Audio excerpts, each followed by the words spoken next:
Today, corporate greed is the main driving factor behind the war on drugs. Tobacco, alcohol, and pharmaceutical companies are benefiting from the lack of competition from keeping safer alternatives off the market, and pay large amounts of money to influence politicians and the public through lobbying and media campaigns. And pharmaceutical companies providing dangerous opioids such as fentanyl fund anti-drug campaigns as they know cannabis can make their products obsolete. Now think of the lobbying potential behind the most profitable industry in the United States. Think of the power. And do they get their way? Now, why would pharmaceuticals be threatened by a plant? The answer may be as simple as one word: natural.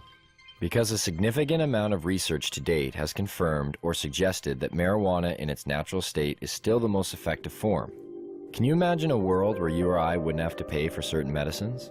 After dealing with about 10,000 patients over the last 15 years, I would say that over 200 different medical conditions respond favorably to cannabis. It appears to have benefits that we never ever knew about. Glaucoma, epilepsy, muscular dystrophy, arthritis, multiple sclerosis, wasting syndrome, nausea, chronic pain, depression, anxiety, hepatitis C, cancer, chemo, AIDS patients. Is there a product out there today that provides as many medical benefits as cannabis?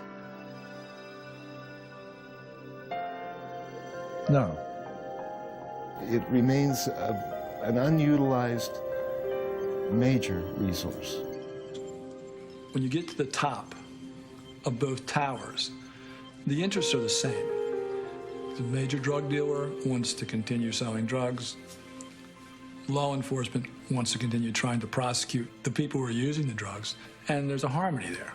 Have you ever seen the film of the head of the DEA, Lionheart, I believe is her name, when they asked her, is marijuana worse than heroin? And she sat there and stuttered around. She wouldn't answer the question. Is crack worse for a person than marijuana? I believe all illegal drugs are bad. Is methamphetamine worse for somebody's health than marijuana? I don't think any illegal drug is good. Heroin worse for someone's health than marijuana? Again, I mean, either yes, no, or I don't know. I mean, if you don't know, you can look this up. You should know this as the chief administrator for the Drug Enforcement Agency. I'm asking you a very straightforward question. She couldn't answer the question because she's a dyed-in-the-wool prohibitionist. And her industry, her life, is dependent upon us continuing to put 43 million people in jail. Legalization poses an undeniable threat to Big Pharma. For every patient that chooses pot over pills, drug companies lose out on profits. Just ask Dan Irie. I think big pharmaceutical companies feel threatened by marijuana. A lot of people are turning to it as an alternative. It's true. A study of medical marijuana patients showed that 66% used cannabis as a substitute for prescription drugs. And for good reason, too. Meet Vicky. Pharmaceuticals nearly killed her daughter. Phenobarbital was her first. It actually caused her liver to fail at a year old. They also then put her on triliptal. That made her seizures increase to having over 1,000 in one day. Since cannabis, she is a very happy baby. From epilepsy to chronic pain to PTSD, marijuana is taking over the medicine cabinet. One of marijuana's greatest assets is that it's non-toxic and non-addictive. It's not great to be on prescription medications for a long amount of time or causing liver damage, which then affects the whole health of your body, and they actually have horrible withdrawal effects. This is a plant that has over 400 components. It's unlike any other plant that we use for medicine. Imagine the potential. Rates of prescription drug abuse have reached epidemic levels in America, with fatal overdoses accounting for more than 25,000 deaths annually. In contrast, nobody has ever died from smoking too much pot. Instead, the plant is saving lives. Why would they shoot our dog? My name is Jeff Joseph. I'm a LA native, West LA native. My father actually died of cancer, and I saw cannabis benefit him from medicinal uses. With his place still in shambles from the raid, Jeff walks through the scene of the crime. Came here, forced our door open, pulled somebody out, From there, our dog started barking, and they shot the dog. You know, Obama doesn't have that much power as we're seeing now. The people had the power to get him into office because we wanted the change, but he can't effectively make the change happen. Running the numbers, we realize that a successful $4 million Ponga run is loose change when compared to the recently proposed $50 billion immigration reform bill. Yes, securing our border is what politicians want to talk about. Drones, military helicopters, personnel, even a radar system called Vader that's so fucking out there they named it after Star Wars. We're talking potentially $50 billion in new defense spending that will treat seedy marijuana and migrant workers as if they're an existential threat to our country. All this spending with absolutely no measurement for effectiveness. No system in place to see if any of this new fencing, military equipment, or personnel will actually stop the smugglers. Experts call this the border industrial complex. A perfect example of how the United States can take a small and politically solvable issue and turn it into a massive military operation. Well, people talk about the prison industrial complex in the same way that they used to talk about the military industrial complex. There are communities in upstate New York, where most of the prisons are, where the primary industry is being a prison guard. Some major investment companies at one time described private prisons as one of the best investments you can make. So you can make more money building prisons than any other type of investment. They're extraordinarily expensive to build. They're even far more expensive to operate and maintain. Right now in the United States of America, the biggest growth industry is the privatized prison complex. Even South Africa, at its worst, didn't have as many prisoners per capita as America has now. Texas just built 77 prisons in about the last 20 years. We find state treasuries on the verge of bankruptcy as a result of prison. We have a two-tier system in this country of dealing with substance abuse. If you're white and a child of privilege, you're likely to end up in drug treatment if you have a drug problem. If you're poor and a person of color, you're likely to end up incarcerated. And it's a very, very vivid division. What we've seen is an escalation in incarceration rates. And we've seen incarceration being used at such a level of intrusion that it is, in some communities, the dominant cultural force in the lives of young people growing up. In California, they've built more than 20 new prisons in this period of time. They built one public university. In California, prison guards are paid more than starting professors in the state university system in California. In California, the prison guards union is the biggest political contributor after the doctors. It's a major player in the political system in California, the prison guard union. Jerry Solomon, recently retired, he was a major leader in the war on drugs. He introduced legislation that everybody in the federal government would be drug tested. The president, the chief justice, the members of the cabinet, everybody, the people who push the mops down the hallway, everybody's going to be drugged. He was Mr. War on Drugs. And his congressional district benefited by thousands of people. That means thousands of jobs. The major form of employment in his congressional district was locking people up. They're locking two people in a cell for 23 hours together. They are permitted a pair of tennis shoes, they are permitted a pair of dress shoes. The dress shoes and tennis shoes get lined up and the shower slides get lined up under the bunk neatly. We do not allow them to hang pictures on their walls. No table and chair. No table and chairs. This is it. I was very involved at the time with narcotic enforcement when Nixon announced the war on drugs. My first-hand experience taught me that it's a useless policy and it's a very damaging policy. We've incarcerated 43 million people. We've denied thousands of young people the opportunity to go to school through Pell Grants. With the prohibition of drugs, we've diverted our law enforcement and criminal justice resources away from public safety matters. And it's created even a greater divide between poor people, people of color, and the affluent who run the banks and commit crimes every day but who are never touched, while we have some poor schlep with a marijuana cigarette getting 10 years in prison. It just makes no sense. So how do local cops get federal funding? According to a 2011 report by the Brennan Center for Justice, the two biggest federal grant programs require local sheriffs to report their numbers of arrests and convictions, among other data, to apply for federal dollars. The DOJ takes this data and calculates the amount of money doled out to states and localities. Local sheriffs have learned how to game the system by pumping up their numbers. It's such a joke to say that they're going after hardcore criminals. About 1.5 million arrests on drug-related offenses in the year 2011. About 50% were for marijuana use.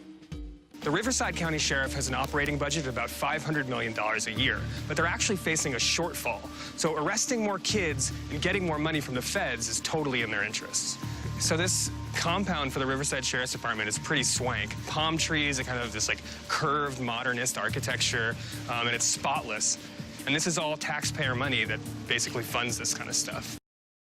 The police go into the schools, and the police bring what they call a dare box, in which students are encouraged to put into the box information that they know about drug use. Police officers will bring and burn material that smells like marijuana and say, if you've ever smelled this in your home, write it down and put it in the dare box. And so parents are being arrested on the information provided by their children. It happens. It does happen. It just happened here in Washington. A top official in the U.S. Department of Energy and his wife, a lawyer, were arrested 3 or 4 weeks ago because their 16-year-old daughter went to the police. This kind of thing is happening. What happens to the child? The child gets taken away and put in government protection. The man loses his job and the people are facing jail. This is a marijuana case. Foster care is not a place to raise a child. Okay, what's the word? Respect. Respect to who? Yourself and others. Do you believe it? Yes. Do you really believe it? Yes. So do I. So do I. Okay, we're going to go from here.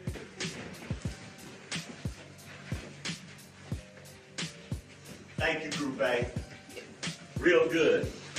How many children are you talking about nationwide? Nationwide, up and over 500,000. Was it a growing number over the last 10 years? Has it grown? Over the last 10 years, it's probably multiplied by tenfold. You only take the car? Can you also take their clothes? Oh, we can also seize their jewelry, all the money in their pockets, jewelry from head to toe, including earrings, even the maybe 1 or 2 people may have a 14-karat gold tooth in their mouth. We can take the tooth out their mouth and seize that 14-karat gold tooth. Any expensive belts, shoes, jackets, you name it. Anything that's worth any value, we can actually seize. You really do that? And we do it, yes. We have no problem doing it. Do you sometimes pity them? Pity them? They're very low down? No, and not at all. What happens in all of these school stings, they slap down the kids that are the weakest. You don't see them going after the bank president's kid. They don't ever get him. They get the minority kids and they get the autistic children. They allowed those undercover police officers to review these children's files. So they knew going in, Jesse Snodgrass was a special needs student. They knew that they could manipulate him and get an arrest. He would just sit in the corner by himself and kind of wave his hand in front of his face like this for hours. So Daniel asked Jesse to get him some marijuana. He also gave him some money, $20 to get it for him. Jesse didn't know where to get it. I started texting him relentlessly, making requests, bugging him. He agonized over this for some time. He decided to go to a dispensary, a marijuana dispensary, and he found some guy who Jesse says he thinks was a homeless guy who was near there, and he gave him the $20 and got a very small amount of marijuana for it. And that's what he supplied to Dan. He was charged with 2 felony counts of selling marijuana. Ever since his arrest, Jesse has suffered from PTSD, so he didn't want to talk to us on camera. But he wants his story known. He wasn't even upset at being locked up. He was just so upset that this person betrayed him. And he said, Mom, I was only trying to help him. I thought I was doing the right thing. There are really horrible ramifications of this. None of these kids will ever be able to get a student loan. Their families are not able to live in public housing. Oh, God. Jobs that they'll never be able to get. They turn into our future prison population, unfortunately. If you've been caught, a young person in the U.S., with so much as one marijuana cigarette, you can't get a loan or grant from the government to go to college. If you've been convicted of murdering somebody or raping someone, no problem. You go right down, they'll give you the loan. I guess the message is it's okay to rape and murder and pillage, just don't smoke a joint afterwards. 22 kids were arrested as part of this drug sting. 9 of them were classified as special education. The majority were minorities, and this is in a city that is approximately 2/3 Caucasian. I remember him looking over and just saying to our little group, he was like, damn, look at the ass on that one. She was probably 15 years old, so. What was it like when, the bust went down? I was in my house sleeping. These gang unit cops, there's 7 of them, came in my house and they had all these bulletproof vests on and everything. They picked me up out of my bed. They get up and they put me up against the wall and they started patting me down. But I was only wearing my underwear, so they kind of pulled down my underwear, kind of are you hiding any knives? I was like, I'm sleeping. I'm like, I don't sleep with a knife.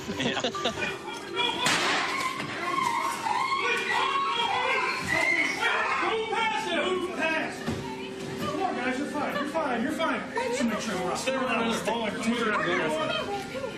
Don't move. You understand? Put your hands behind your back. Do it now.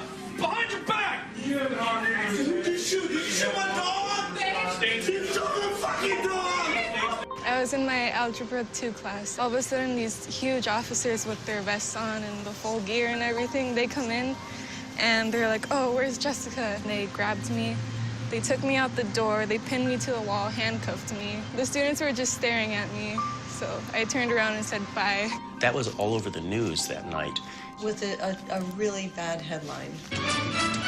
Riverside County Sheriff's deputies have smashed an illegal drug ring operating out of 3 high schools in Temecula. 22 students were taken into custody. It was 21 Jump Street. This picture shows one of 5 arrests made there. They broke up a drug ring in high schools. That's what they called it. So that's what they called it. That's what they called a kid buying a gram of marijuana for his supposed friend. They called it a drug ring. Yeah. Yeah.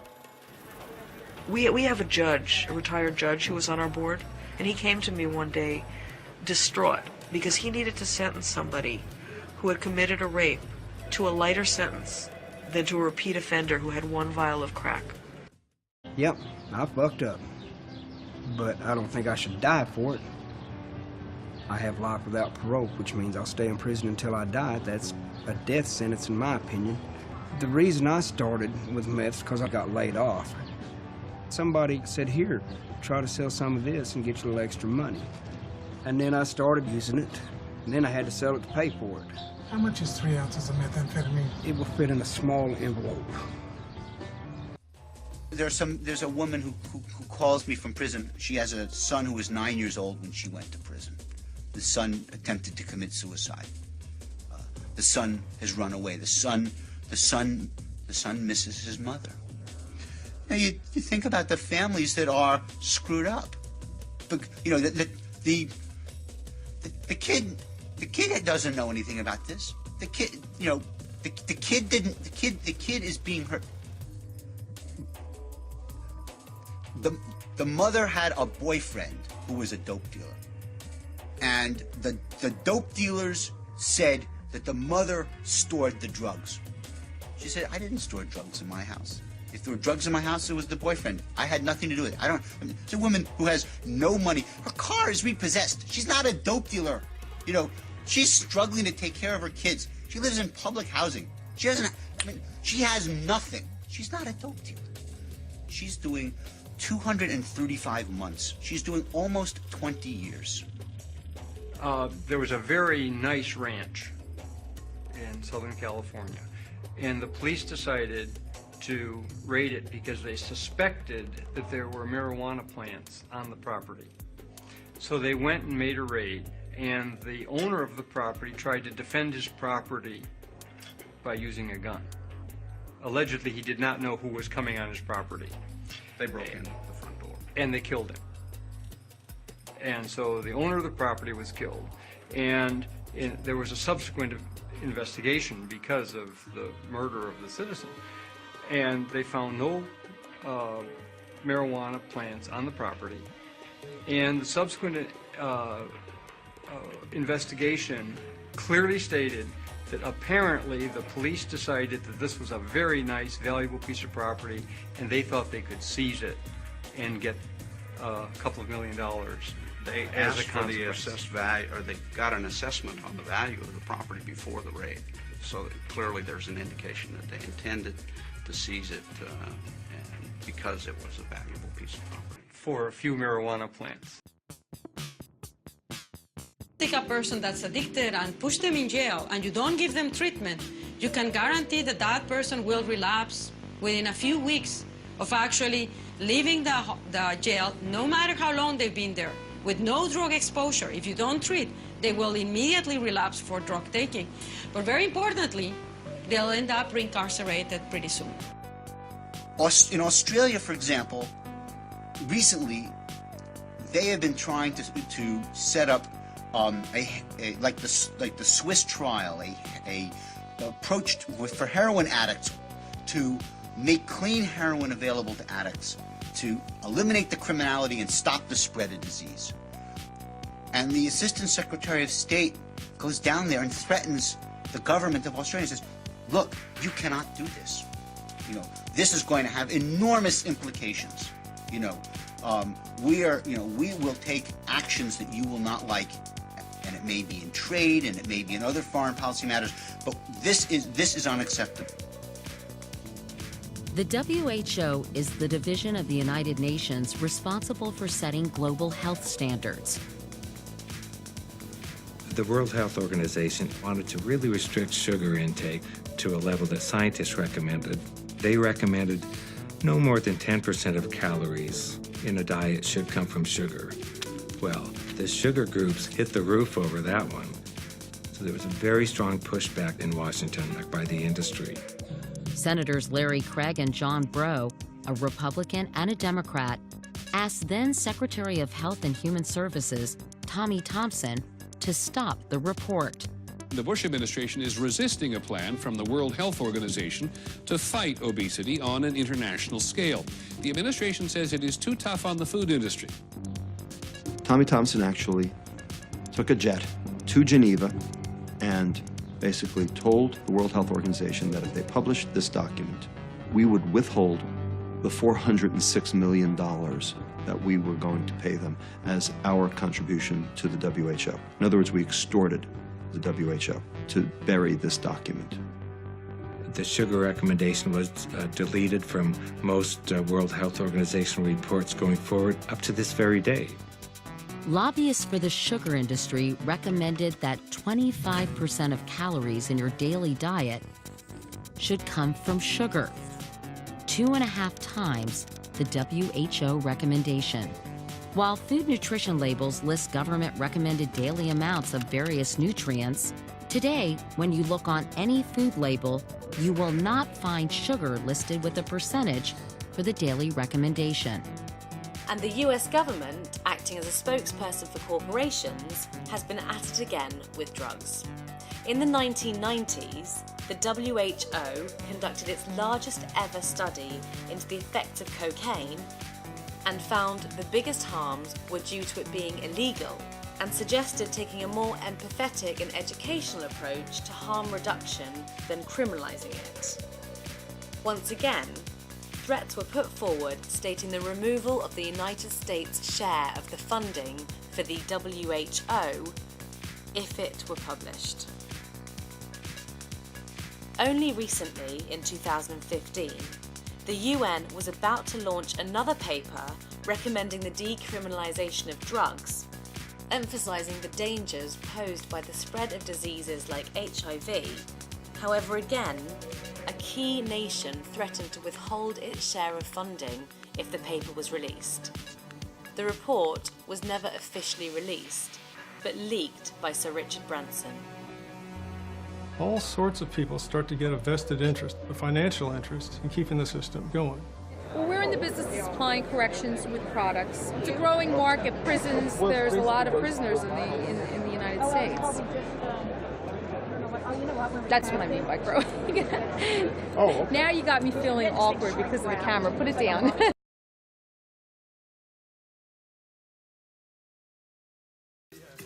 Beside kahle nalokudla. Nibantwana esikolweni baqoshwa.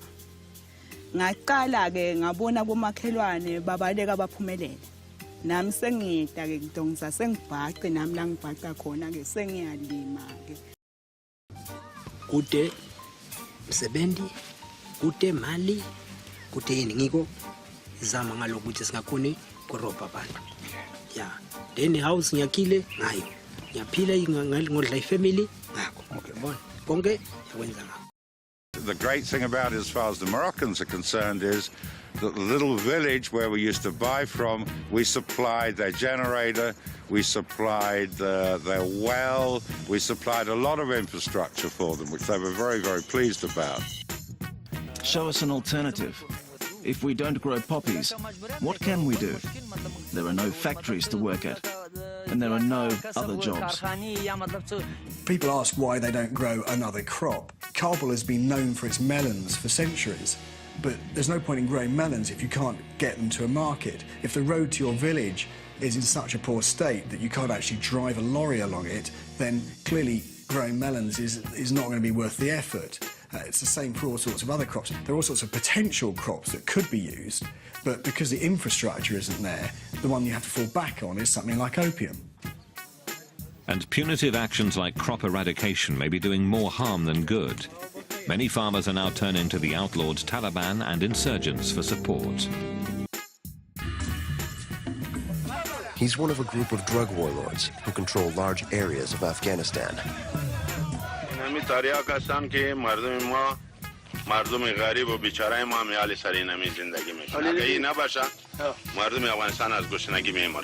In urban America are kids who live in a crowded home, who are hungry when they go to school, who lack attention because they've heard noise and gunshots and other things where they live.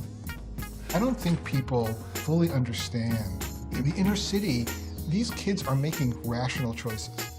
I profiled a girl who was like this, a 10-year-old girl. The minute she steps out her front doorway, there are drug dealers out there, no economic opportunity. The school is warehousing her. She doesn't see any prospects. How is she supposed to get out? At the end of the day, when there's not a lot of resources out here and your teachers aren't stressing you to come to class or not even caring, you know, you're not going to go to school. You're going to sell drugs. You're going to do what you have to do. To go down to a drug corner in the inner city is the rational act of somebody going to work for the only company that exists in a company town.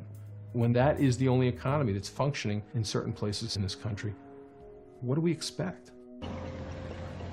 The drug dealers are looked at as really the leaders of the community. If your moms can't pay rent, they help out on the rent. If you need a little bit of food, sometimes they will give money to your household for food.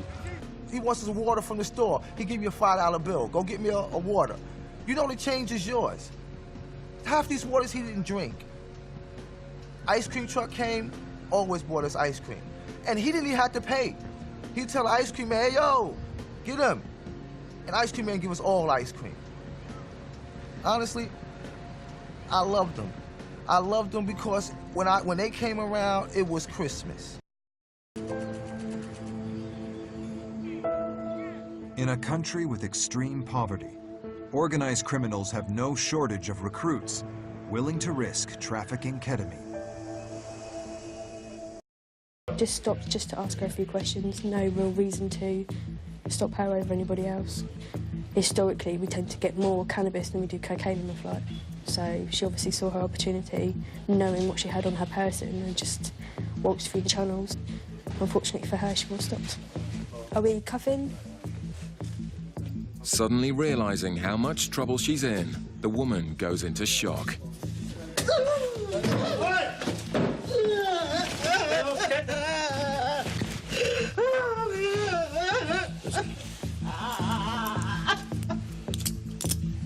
Right, no more jumping around, okay? Stand up straight. Yeah? You're gonna walk with me? You're gonna walk? You'll behave yourself. I know it's hard, but you just need to...